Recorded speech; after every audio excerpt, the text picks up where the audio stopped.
Bonjour à tous, c'est Laura. Ceci est une vidéo importante et j'espère que vous serez nombreux à la voir parce que ça me tient à cœur. Il y a deux choses dont je voudrais parler. La première, je voudrais m'excuser auprès de mon ancien associé, Herman. Je vais développer. Et alors la deuxième, c'est que j'ai été à un événement important ce soir qui m'a aidé justement à comprendre les choses. Donc en fait, je m'excuse auprès d'Herman, donc mon ancien associé, parce que c'est bien de lui que je parlais hier et avant-hier. C'est contre lui que j'étais fâchée. Et en fait, maintenant, avec du recul, grâce notamment à l'événement de ce soir, je comprends que... allez, je comprends mieux sa réaction. En fait, ce qui s'est passé, c'est que donc, j'ai décidé donc, de mettre un terme à la relation. D'arrêter de fonctionner sous l'appellation HL. Donc on en avait parlé tous les deux. Maintenant, il faut savoir aussi que ça fait plusieurs fois ces derniers mois que Herman doutait, pensait lui aussi arrêter la collaboration. Donc quand j'ai pris la décision, j'avais l'impression que ça n'allait pas tellement le toucher, puisque lui-même me l'avait un peu proposé dans les mois qui précédaient. On en a parlé ensemble, on avait vraiment réglé tous les détails, on avait vraiment envie tous les deux de rester amis. Et donc pour moi dans ma tête, il n'y avait vraiment pas de souci. Quand je l'ai annoncé, je l'ai annoncé par vidéo, c'est vrai que je me suis pas rendu compte qu'en montrant ma joie, j'allais peiner Herman. Parce que dans ma tête, j'étais contente parce que j'avais enfin compris ce qui me bloquait. Parce que je me culpabilisais beaucoup ces derniers mois. Je comprenais pas pourquoi il y a des choses que j'arrivais pas à faire. Et en fait, donc j'ai compris que c'est parce que ma motivation, c'est vraiment de me sentir libre, d'avoir le contrôle sur les choses. Et donc, pour moi, il n'y avait vraiment pas de souci à dire ça. D'ailleurs, j'avais bien dit qu'il n'y avait pas de souci avec Herman, que c'est un bon traducteur, etc. Donc, moi, j'ai pas eu l'impression de faire une vidéo qui pouvait choquer ou blesser Herman. Donc, je m'en excuse vraiment. Et maintenant, avec du recul, je comprends que c'est pas agréable de voir quelqu'un comme ça qui finalement est content que la collaboration se termine.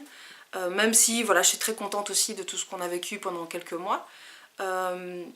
Mais voilà, c'était vraiment ce soulagement de comprendre ce qui me bloquait. Et moi, je voulais vraiment qu'on reste amis, que tout se passe bien. Mardi soir, donc Herman m'a annoncé à 9 h du soir qu'il ne serait pas mon backup le mercredi, contrairement à ce qui avait été convenu. Pareil pour ce vendredi et tous les autres jours où je ne serai pas là. Et ça m'a mise vraiment hors de moi. J'ai pas compris en fait, j'ai trouvé que c'était injuste, surtout d'apprendre ça la veille à 9 h du soir, et que du coup je me suis rendu compte que j'avais pas de solution pour le lendemain. Surtout que c'était une journée vraiment importante pour moi, puisque pour la toute première fois j'allais passer du temps avec mon fils à l'école, découvrir vraiment son univers, rester là plusieurs minutes. Ça avait vraiment été très touchant à l'occasion de la fête des mères. Et voilà, j'ai vraiment mal vécu le fait de ne pas pouvoir vraiment profiter de ces moments avec mon fils. Pareil dans la journée, parce que exceptionnellement mon mari était là, donc on aurait pu passer du temps à trois. Et ça m'a vraiment énormément blessée. Et maintenant, je comprends aussi un peu la réaction d'Herman. Je comprends que il voit quelqu'un qui est super content que ce soit terminé, et il s'est dit pourquoi je continuerai à faire son backup. Donc voilà, donc moi je suis désolée, je voulais vraiment pas blesser. Et ce que j'ai compris aujourd'hui, parce que je disais qu'il y avait une deuxième partie, c'est que je suis allée à un événement, une sorte de conférence, même bon, on était en plus petit groupe, mais sur le thème des HP, donc des hauts potentiels.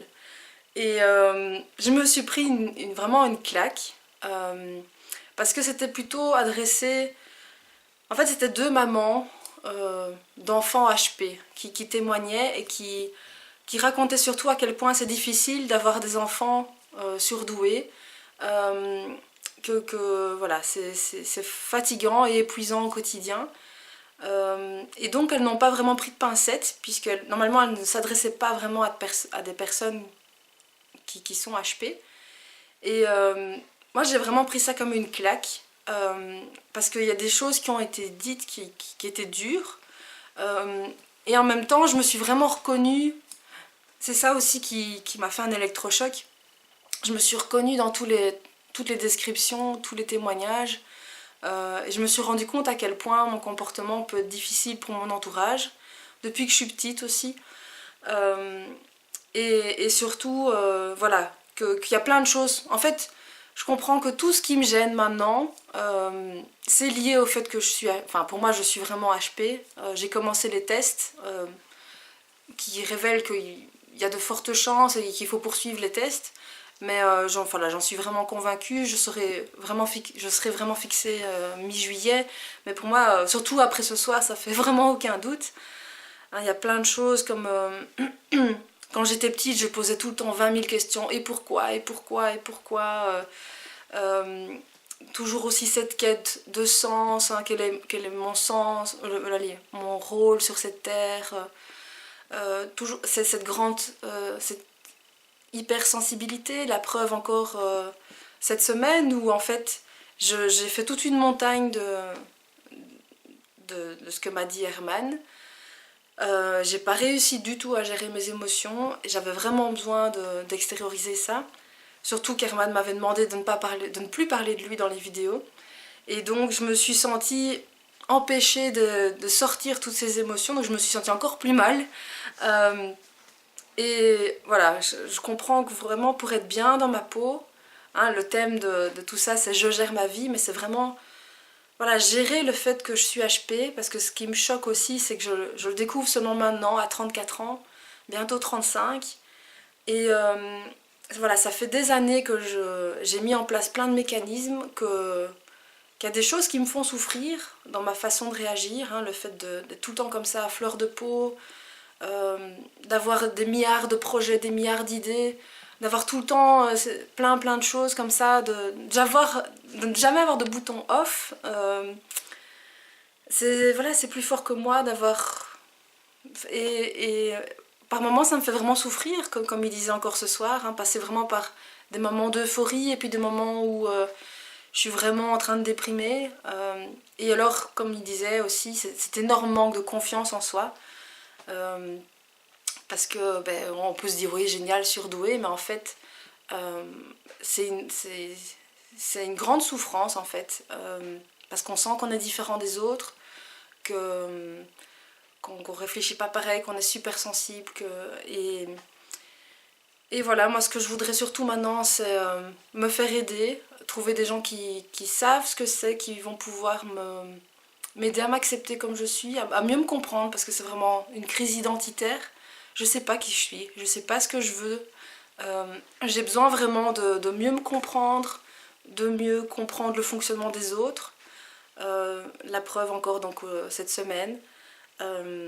Donc voilà, ça va vraiment être le thème finalement de cette année de Je gère ma vie. Ça va vraiment être de gérer toutes les conséquences de cet état, de ma différence en fait. Apprendre à m'accepter comme je suis, apprendre à m'aimer, alors que au fond, voilà, c'est comme ce soir, hein, je m'en veux d'avoir fait de la peine à Herman, je m'en veux finalement de ne pas avoir dû rendre la vie facile à mon entourage. Et donc toujours cette tendance à m'auto-flageller presque, à pas m'aimer, donc voilà, donc je suis vraiment désolée, et comme je disais, c'est une soirée très importante pour moi qui m'a ouvert les yeux. Donc c'est vraiment là-dedans que je dois continuer à creuser pour trouver mon équilibre de vie. Et comme les dames disaient tantôt, transformer ces différences et ces particularités en qualité et en choses super plutôt qu'en fardeau. Voilà. J'espère que qu'Herman me pardonnera et en tout cas je suis vraiment sincère, je pensais pas à mal. Faut vraiment que j'apprenne à gérer mes émotions et bah voilà, j'ai encore toute la vie devant moi pour arriver à le faire, mais je voudrais quand même euh, progresser là-dessus dans les jours et les semaines qui viennent, pour moi et aussi pour mon entourage. Bonne journée et à demain.